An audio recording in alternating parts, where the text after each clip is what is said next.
This episode of Digital Photography Cafe is brought to you by Focus Pyramid, the autofocus lens calibration tool for your camera, and by Daisy Grip, for a child's smile for a photographer's camera.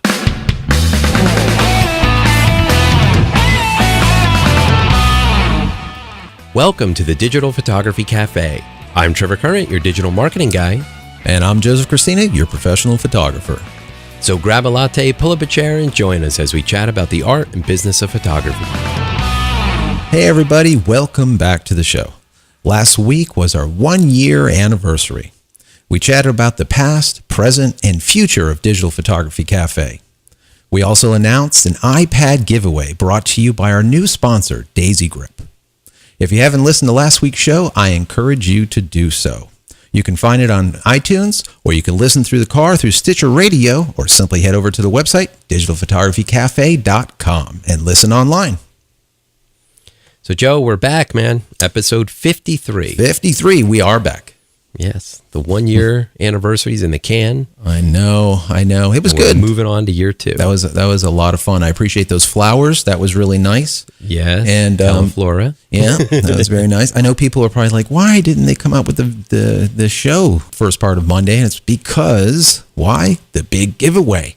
Yeah, we wanted to hold off on recording the show. That way we could get our winners announced in this for the big Daisy Grip iPad giveaway. Exactly. So we have 5 winners, right? One won the Daisy Grip as well as an iPad, and another 4 won Daisy Grip. So we'll be announcing those later. It's very exciting. Yeah. That's really cool. So we're very excited. We're going to be in contact with everybody. I mean, we'll give you the names. So we had Iris from Michigan, Saren from California, Stevie from Oregon, and Carrie from North Carolina. They all won Daisy Grips. Gotcha. And then the big winner, drum roll. Drum roll, please. For the brand new Jimmy from Minnesota. So he got the iPad and a Daisy Grip. So we'll be contacting everybody via email, and your items will be in the mail shortly. Not bad. We're looking at $700-800 total of stuff that we just gave away. No complaints, right? No, it's all good. It's all good. Yeah, it was over 2,000 people that registered to win for the iPad. What a great response. I mean, an awesome that was fantastic. Response. Yeah, that was great. And you know what? We've got another giveaway in the works. I know. And we'll probably be launching that, I'm thinking maybe next Monday. We kind of wanted to give it a week off, from the, give everybody a little breather, a little time to recover and stuff. A breather from us giving stuff away. I don't know how that works, Trevor. I don't get it. Yeah. It's always the promotion. I mean, we need to promote the giveaways. Sure. But, probably our loyal followers that follow more of what we do online and stuff like that probably get tired of seeing the whole contest stuff. I'm thinking after a while, but it's all good. So the next one we're going to be should we let them know what we're going to be? Yeah, I think so. Kind of tease it a little bit. Yeah. Go ahead. So we hooked up with Epson. Mm-hmm. And Epson is giving us a really nice RS2000 inkjet printer. Brilliant. It's a nice high quality inkjet printer. It's got a $499 value to it. Mm-hmm. So again, comparable to the iPad. Really nice printer. So we're going to be dropping that probably next week. So keep an eye out on the website and of course through the social media channels, and you'll learn more about it there. Very cool. Another $500. Yeah, another $500. Why not, right? Absolutely. Let's do it. So let's keep giving it away. It's not our stuff anyways, right? We can just that's the beauty of having sponsors, right? I mean, That's right. We can help get the word out about their products and services, and give back some really cool stuff to our community. So It works out for everybody. Absolutely. So how about you? How was your week? A lot of stuff going on, or sick, man. Yeah, you sound a little bit jacked up there. What's going on? Yeah. I'm not quite as bad now. I got a little Afrin in me, and that helped a little bit, so I wasn't so nasally sound. Yeah. So, up in the Northeast here, we got the springtime rolling in, right? And spring is rolling in a little faster than normal because of the mild winter we've had, and was behind getting the tractor service to mow. I mean, we've got a couple acres of property up here that we mow. So, you know, I don't do it with a push mower. Yeah, I don't play that game. You know, I sit on a nice big tractor with a big, huge mower deck and roll around and cut it all down, you know. So anyway, I haven't had the tractor service. So I finally got out there, got a chance to service the tractor. Went out and mowed it. Well, that grass was like, 12 inches high in some spots, dandelions all over the place. Yeah, that stuff. And that stuff just started flying around in the air, and I sucked it all in, and it got all in my head. And now it just really, my allergies went through the roof. And I'm hoping that it's on the tail end of the allergy attack and not progressed into like a full-blown cold. But yesterday, I must have gone through a box of Kleenex yesterday. It was awful. God. Yeah. It was awful. My nose is all chapped. It's probably going to look all red in the video. That's all right. That's all right. Like Rudolph. It's okay. Yeah, I remember I was like that not too long ago too. And it's terrible. It's terrible. It's hard to get rid of it. It's just awful, especially down here in Florida when you get that kind of stuff. Just lingers with you for a while. Yeah, I tell you what, my week has been kind of crazy with the kids and with work and, all kinds of different projects that we have going on. And, I remember I told you about this like about 2 or 3 weeks ago. There was a talent agency, right? And it was doing some kind of shady stuff. And we had like an episode that we talked about it. The talent agency scam. Yeah, we did a show about it. I got a call from a girl. It was about 2 or 3 days ago, and she called him. She said, "Yeah, I need to get some headshots done." I said, "Okay, are you signed with anyone?" Or because we get, we're constantly doing models and actress headshots. So she's like, "No, but we're going to be signing with X, and we're going to leave them unnamed. And I really would like to name them, but I'm going to not." Anyway, so she said, "Yeah, we're going to sign with X." And I said, and I'm thinking to myself, why is she coming to us to have these done when, this agency has, this is the same agency that we talked to about, in the past. So I'm like, okay, so let me get this straight. I'm going to tell you what I think has happened. She's like, "What is this guy doing?" So I said, "So you went to this agency," and they said, "Yeah, we're going to go ahead and do some photos for you. And it's only going to be $500. You're going to come in, we're going to take your picture." So they did that. You came in, they took your picture, and they did it with like a little Polaroid or a little snapshot, a little, cheesy point and shoot.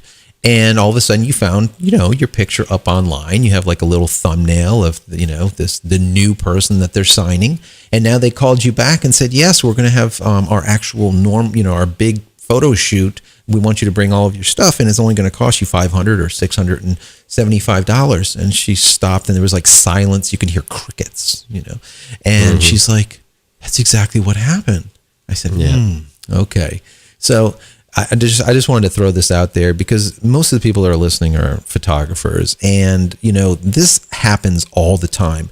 And the thing that I can tell you guys is to set yourself apart is, don't be like these people. Really be upfront with them. And when someone calls and they have these type of problems, be kind of compassionate with them. Say, "Listen, you can't give them a discount," because I know they would love for you to give them a discount because, they just got screwed. The bottom line is, but so you can't give them a discount, but be compassionate with them, understanding, and just know in the back of your mind, this is happening. The industry is just completely rampant with this that's going on. And there's so many of these shady, I know, I looked up this company. This company has offices. There was like a page full of Trevor. It was like 300 plus comments, all this negative scam. This is a scam. This is a scam. And not from Florida, Miami, where we're out of. This place is all the way to California. So they have these shops, and we're going to leave them unnamed, like all over the U.S. And they're doing this to people everywhere. I'm like, oh my God. I mean, I remember this from years ago, but it's gotten worse. It's like the scams have gotten like more shady, and they're doing it like almost like they've gotten an attorney to figure out exactly how they can do it and get away with it. Well, that's exactly right. They've figured out the loopholes. They figured out a way that they can rope people into these things and get them to pay them money, and then get them to pay more money, and then to ultimately probably never get any work. Oh my God. Never. I mean, 90%, I think I said it before, 90% of the people they bring in as their talent will never see work. No, never. But meanwhile, they just dropped a grand Exactly. or more to sign with them. And it's you funny know, I that- mean, think about how many people they pull in a month like Man, this. it's brutal. You know, I mean, probably, 30, 40 people, It's gotta be- $1,000 a head. Yeah, it's got to be much more than that. And I tell you what, that exactly what you just said is exactly what I told her. I said, just run away from these people as fast as you can. Yeah, The bottom line is, if you use me or you don't use me, I'm not the cheapest guy around. I can tell you that for sure. If you use me, Right. I'm going to give you quality stuff that you're going to be able to use, and you're going to get work. I tell you that for sure. But if you Right. don't use me, that's fine. Find somebody that doesn't have a horse in the race, right? Just don't use this place. Just don't, don't use one of these companies that are an agency and they have the photographer within the agency that's going to take your picture and put them on. Now, go to someone that's their job is to make you look absolutely wonderful. That's all that they want to do, because if you look great, they look great. Period. End of Absolutely. story. That's where you're going to get good work. So if you use me or use someone else, I don't care, but make sure you go to someone, like I said, that doesn't have a horse in the race. These people that it's the one-stop shop kind of thing, the problem with that is they don't want to get you work. They just simply want you to take the picture at the very beginning, and then that's it. It's too much effort to get you work. Absolutely. They make more money by telling you that they're going to get you work and just taking your $1,000. Absolutely. I mean, no doubt they probably have some really, higher end models, and they probably do have connections, and those are probably the people that are getting the work, and they're making a nice commission off that when they do. Exactly. But everybody else, your average Joe, average Jane, whatever, they bring them in by the boatloads. Oh, yeah. Get them into their service there, take their money and run. Absolutely. And make them sign a little contract. This is no guarantee that you'll ever get a project. It's never a guarantee. And they're the ones that always say, if you use someone else and we don't like the work, we're not going to be able to use it on our website. Sure, this is the stuff that they say. So, but anyways, kind of moving on from that, one other thing that kind of happened just recently is I was going through mom and dad's old photos, right? And I pulled out some their contact prints. They were from original 120, old cameras that were like medium format. And I was looking at these pictures, and I remember asking Mom, I'm like, how old is this picture? And I looked at it, I'm like, God, this is like old. And she said, well, that's from 1939. And I'm like looking at this damn thing. I'm like, this is from 1939? And I'm looking at it. I mean, it is like crystal bleeding clear. I mean, it's just sharp as a tack. Right. The contrast is absolutely perfect. The image is absolutely flawless. And the paper and everything is withstand, it's, I'm like looking at it, I'm like, oh my God, this looks as good as something that we would shoot today. And I'm thinking about it, and it kind of rummaging through my head. And then I'm like, well, okay, so that's kind of interesting. So I'm going through some more pictures, and I start looking at this, some stuff in the 70s, and I'm looking at some of my old pictures when I was a kid, and I'm like, these look like crap. What's with this, Mom? Obviously I know, but she's like, oh yeah, back then we used to use these little cameras, that either the Polaroids, or we would use these ones that used to be called 110s. 110s. I'm like, yeah, those little 110s. Remember those? And we need to do a show about this, but I tell you what, I think that the 110 was like the downfall of photography for like years, because I mean, there has got to be 10 years. Like I think 1972, the 110 came out. When this piece of junk, hit the market, the film, I don't know if people realize how small, but the film was basically the size of like your fingernail. The film on 110 is 17 millimeters by 13 millimeters. Now, if you get an idea of how big that is, 17 millimeters by 13 millimeters, an APS-C sensor is 25 millimeters by 16 millimeters. So you're talking about the film, this is film, is so tiny that of course it's going to look like there's no emulsion there. I mean, it's so remember those tiny. old Kodak disc cameras? Yes, it's the same stuff. It's like the same size negative. Remember like those were 110. so small. That was like the little Viewmaster things that you could That's exactly. click in and look through. Now compare this 110, the size of your fingernail, to the image that I was telling you about in 1939. That was 2.5 inches by 3 inches was a single negative. Do you know how much data is on that negative? I mean, people don't realize. But, you know, kind of to kind of bring this into modern times, we were saying that the, you know, APS-C sensor is much bigger than the old 110. But just so you have an idea, these micro 4/3 that are coming out, right, that everyone is using now, that, you know, people are talking about using and this whole thing, just so you know, the micro 4/3 are 18 millimeters by 13.5 millimeters. They're basically the exact same sensor as the 110 film was way back in the day. Right. You know, so of course, you know, we have, there's wonderful things that have happened with the sensors, and they're becoming better and better. But the bottom line is, you know, I'm looking at this stuff that, you know, these huge negatives were able to create amazing pieces that last through time. I mean, that image that I have there, I guarantee you will be 100 years old and it will still look absolutely fantastic. Whereas all of this junk that was shot in the 70s with this 110 it's almost gone as it is. The processing was absolutely horrid. Well, it's the quality of the material. Horrid. It's the way that the negatives are stored. Exactly. You know, keeping them out of light, keeping them in a box, in a, you know, not a hot attic or a damp basement. Yeah. You know, I mean, all of that plays into it. Now, the beauty with digital files, though, you know, kind of the counter to that is, when you're shooting with a large sensor and you've got a lot of data there, you know, they're digital. And as long as you can store them and access them, they will be available indefinitely. Right.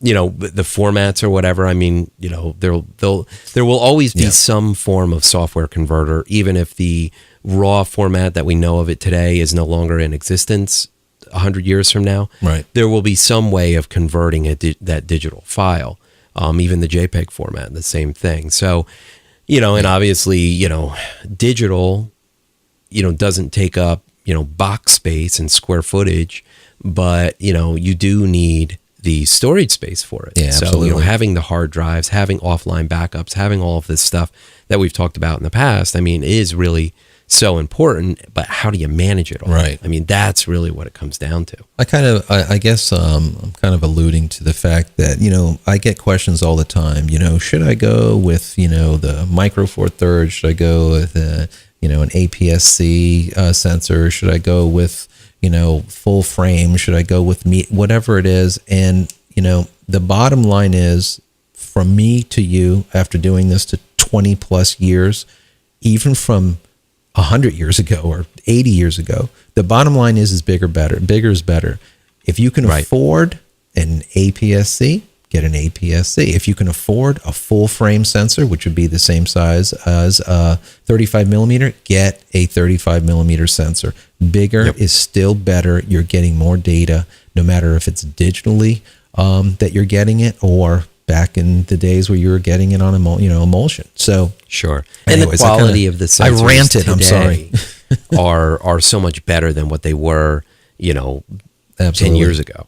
Absolutely. You know, so I mean, in the early 2000s with the, you know, the early on digitals, I mean, they were not that good. Even the high pro quality stuff back then was not very good. Right. But the stuff we have today, that can, I mean, you can get a really nice image that really will stand, I think, the test of time, being, you know, with a 5D Mark II or a 5D Mark III or any of the big Nikons or anything.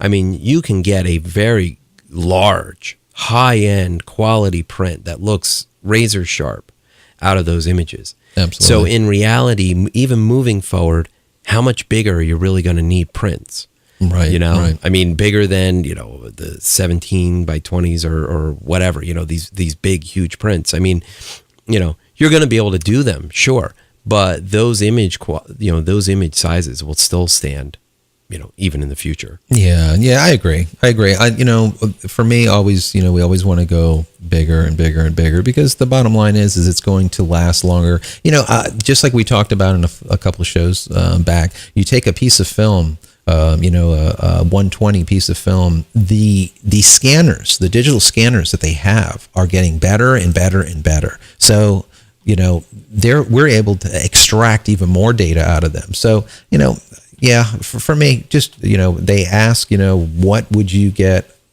as big as you can afford to get, because the bottom line is yes, we can do, like with the 5D Mark II, some some amazing work, but you still need $4,000 worth of equipment to get the same type of image that you would on a single negative. So yeah, exactly. It not that I'm a film shooter anymore, because I'm not. I still do it every once in a while for my fine art work, but I just kind of give you a little. I was thinking about it. It's a little tidbit.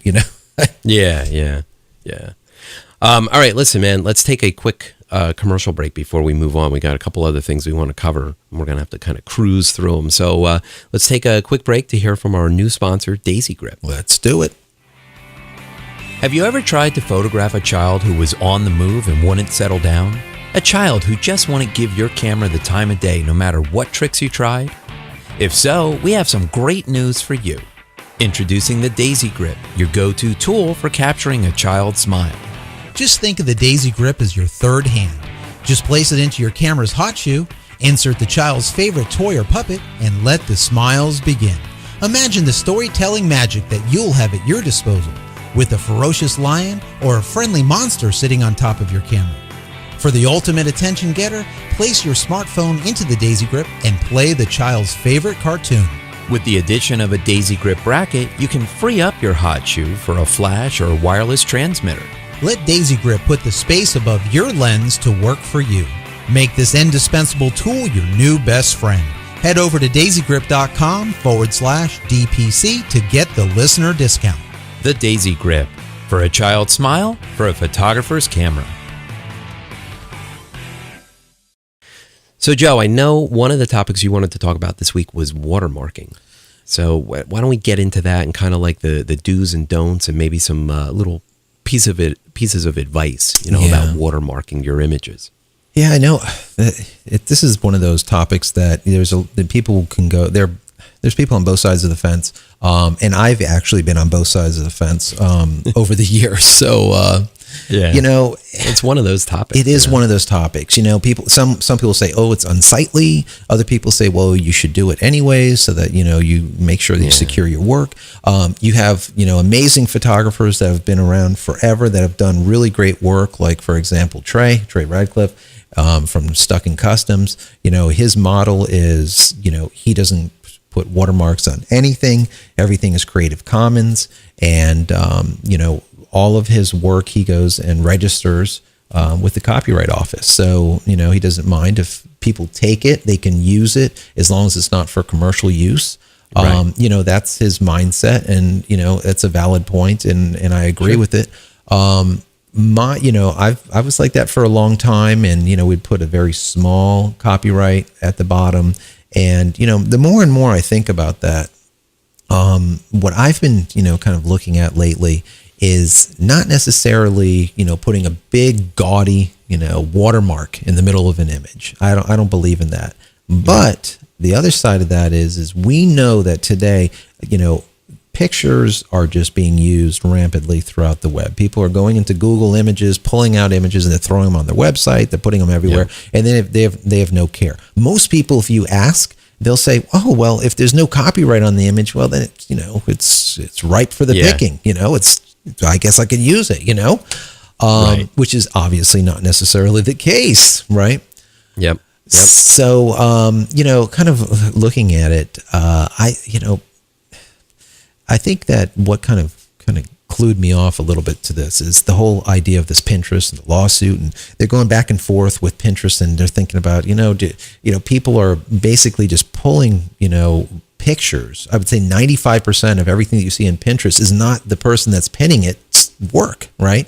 Right. So it's just work that they admire. I mean, it's being done innocently, but they're still sharing your work, with other people, and kind of representing that, hey, this is something I really like. And it is a real gray area. Sure. And I agree that, watermarking is a way to at least help protect you a little bit from the standpoint that, you can get your name visible within the image. Right. So that way, if somebody does want to share it, again, innocently, let's assume innocent until proven guilty, right? Exactly. But, innocently share it, then at least you can kind of get the credit for it. Now, the other side to that is, you don't want people sharing your work, on Pinterest or anywhere else.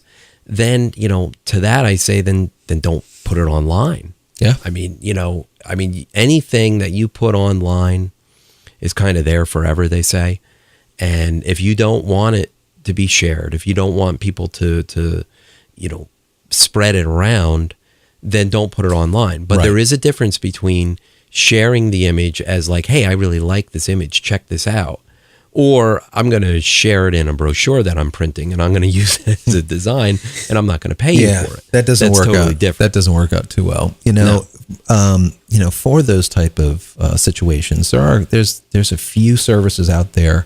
One is called TinEye, that you can go ahead and I've heard of them. You can take one of your images. Let's say it's one of your works that you're very fond of, or maybe one that you're selling or you're showing in a gallery or whatnot.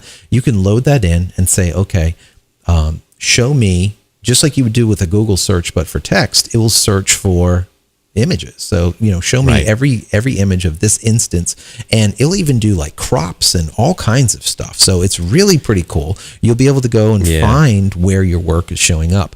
But so you can use that.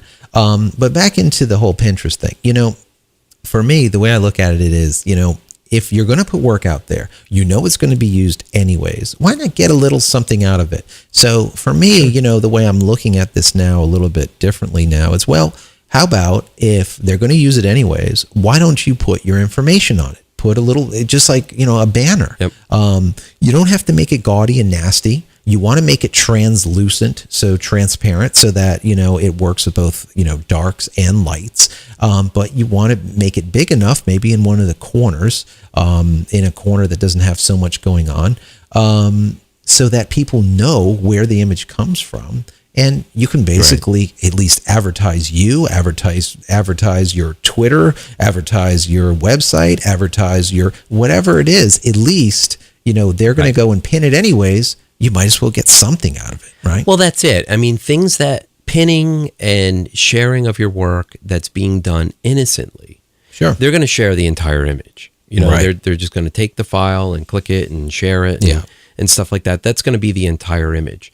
Those that are doing it maybe a little more underhandedly, they're going to take that image and they're going to, copy it to their computer. They're going to crop it, Photoshop, crop it a little, try and crop out your copyright mark. So, and then the other question is, all right, well, then what do? Do you make it big and obnoxious and just put it right across the middle of the picture, so it covers right over the subject? No. And that way, if anybody is going to try and steal it, they're going to have to spend hours in Photoshop retouching it out. Right. And, that's really a hard call too, because if you're going to share your work, you want to share it in its best light. You want to make it look as good as you can, because that's what you're selling. I mean, you're selling your imagery, you're selling your creativity. And if you're mucking it up by putting a bright magenta watermark, right across the middle of it or something like that, I mean, I don't think that's doing anybody any good. No, I agree 110%.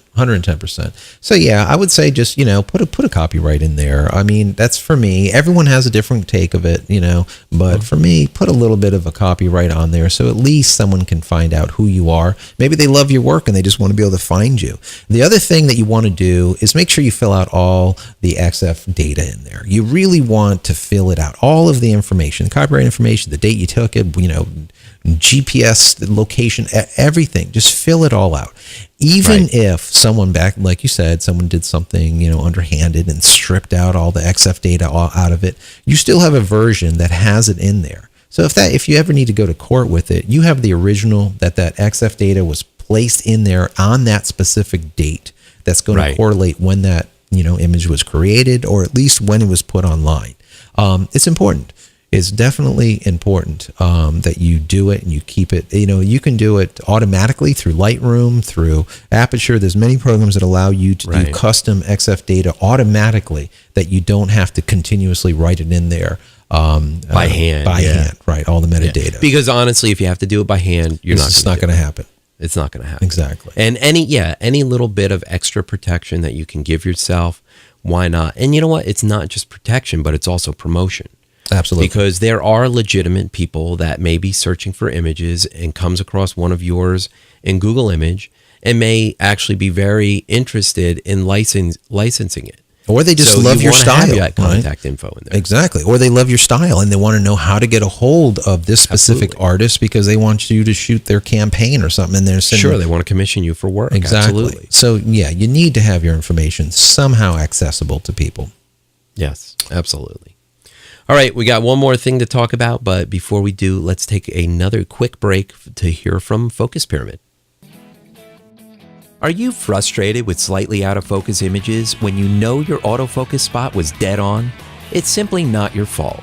From manufacturer to manufacturer, and even lens copy to lens copy, there are slight variances to the exact spot where light is being focused onto the sensor. Finally, there's a product that allows you to compensate for those variances and make sharper images immediately. Focus Pyramid, the autofocus lens calibration tool, is an absolute must for every photographer. If you want to make the sharpest images possible, then you need to take control over your camera's focusing system. With the Focus Pyramid, you can calibrate all of your lenses on your lunch break. The Focus Pyramid makes lens calibration quick and easy at an affordable price. So give your lenses a new lease on life and take your photography to the next level. Head over to focuspyramid.com/DPC and get an additional 10% off just for being a show listener. All right, so Joe, the other weekend, I did this really cool thing with the family.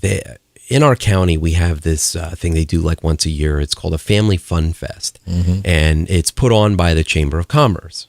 And what they do is they allow their members to set up booths, and even non-members, you can pay an extra fee, but you can set up booths and basically kind of just share with the community what your business does. So, for example, there were like chiropractors there, so they would, have a nice little booth with a little display of a spine, and they'd be talking about, how this all works and all that stuff. Right. But what's kind of neat, what all of the vendors tried to do to make it more family oriented is they had games at each one of their booths. So like this physical therapy and rehabilitation center was there. What they were doing is they were letting the kids make little stress balls. So they had like balloons, and they were cutting the tops of the balloons off, and they were using funnels, and they were filling them with flour and stuff. And, and then they could have a little ball, which is great. So the kids could actually make these little stress balls while somebody else at the booth was talking to mom and dad saying, hey, is there any way we can help you? Blah, blah, blah. I could use one of those stress balls. I could use one. I know. Throw them across the room. So it was really a neat event, and it was kind of cool, and it's a great networking opportunity as a business. Now, I was there just, kind of like my wife was there working a booth with her company, and I brought the kids down because they had a bounce house and stuff like that. So I figured, what the heck, it'd be kind of fun. So it actually was quite beneficial for me to be there. I'm kind of looking at all the different booths, and there was this woman there who had a booth who is starting a magazine. Nice. Kind of promoting what's happening within a specific town, within the county. And, we got to talking, and I was like, oh, wow, that's a really cool idea. It's that and the other thing. And, it turns out she's like a digital marketing person. She's been doing it for years. I mean, she worked for big companies in Manhattan and stuff. So we kind of hit it off right away, and we started talking about the industry and talking shop, Right. So I just happened to say to her, just out of curiosity, do you have a website together that you're going to use for this, a companion website for this magazine, And she's like, oh, well, I don't as of yet, or are you a web designer? And I was like, yeah, that's kind of part of what I do. And it's funny you pulled ask. out the business card, I just happen to have one of these cards right here. And I just, happen to have it, So actually that may turn out to be a worthwhile contact moving forward, more than just this one website, but other possibilities. So, it really got me to thinking, this Chamber of Commerce thing sounds like it could be something worthwhile as far as business networking. And for me, I see an immense value. So I wanted to look at it more from a photographer standpoint, and how, as you guys as photographers getting involved with your local chamber of commerce or your small business association. Right. How can that be of benefit to you?